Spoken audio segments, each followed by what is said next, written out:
you know, like subtitled movies, you feel like you're a smarter person watching a movie where you're reading it as well. Yeah. And there's something about the written word that's like, it's a pretty interesting thing to throw into the mix. I know when I first started it was kind of confusing, but then I got really good at it.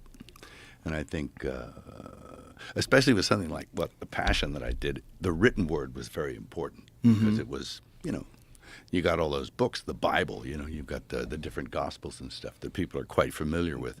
Half the time, they didn't even need to read the subtitles. They could look at it and know what was going on. That was a crazy movie because it was a great movie, but it seemed like there was resistance to that movie. Oh, yeah. No, there was... which I thought was very strange. There was like Hollywood resistance to that movie. Like people didn't like that you were making it, it seemed like. Yeah, there was a lot of opposition to it. And... I don't know.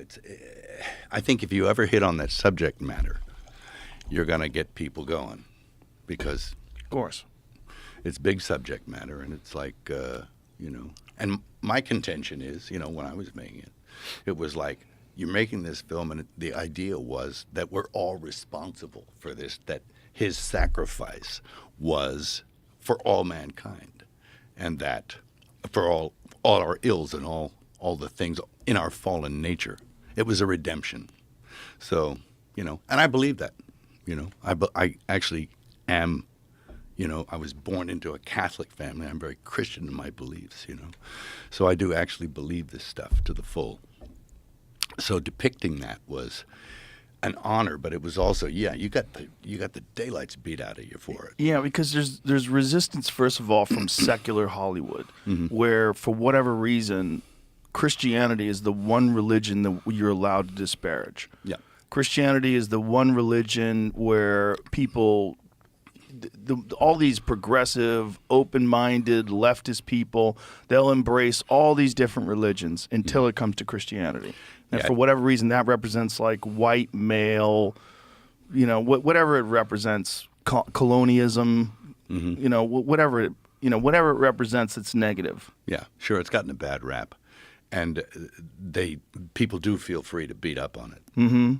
Even I do when I see it's like, you know, when it's not fair, or when I think it's off. You know? Like, you know, when they appoint some cardinal in some diocese and he's been covering up for like people who are child molesters. Yes. Or, you know, like Theodore McCarrick or Cardinal Wuerl or those kind of guys. I mean. Or the Pope. Yes, absolutely. I'm Benedict. Not Benny. Well, he was covering up, but like, so is the guy now. Is he really? Well, yeah. It's not great. I thought he was like the more progressive pope. Oh, he's very progressive, yes. But he's covering up for stuff as well. Well, they all are. I mean, it's a dark institution in a lot of ways because it's history. You know. Well, you know, the institution, it was instituted by Christ, you know, but that doesn't mean that it can't be flawed. And there's a school of thought that says it isn't what it purports to be anymore. It's moved away from what it was intended to be and what it is. Almost, there's a guy called Bishop Vigano who says it's a counterfeit parallel church, and it's running an entirely different religion. I actually don't adhere to a post-conciliar church. I adhere. Can you define what that means? Okay. There was an event that happened in the 60s. First, there was an event in the Vatican where they elected John the 23rd Pope, right, in 1958. I was 2 years old, right?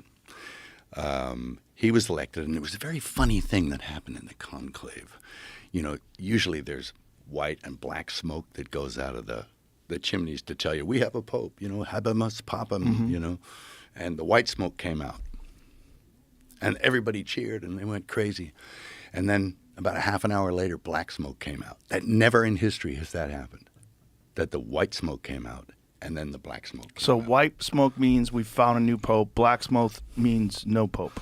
That's right. They'd have votes, or there'd be one reason or another. They'd have a round in the conclave, and black smoke would come out many times maybe. Maybe it would take 2 weeks. But never was it known that white smoke came out, then black smoke came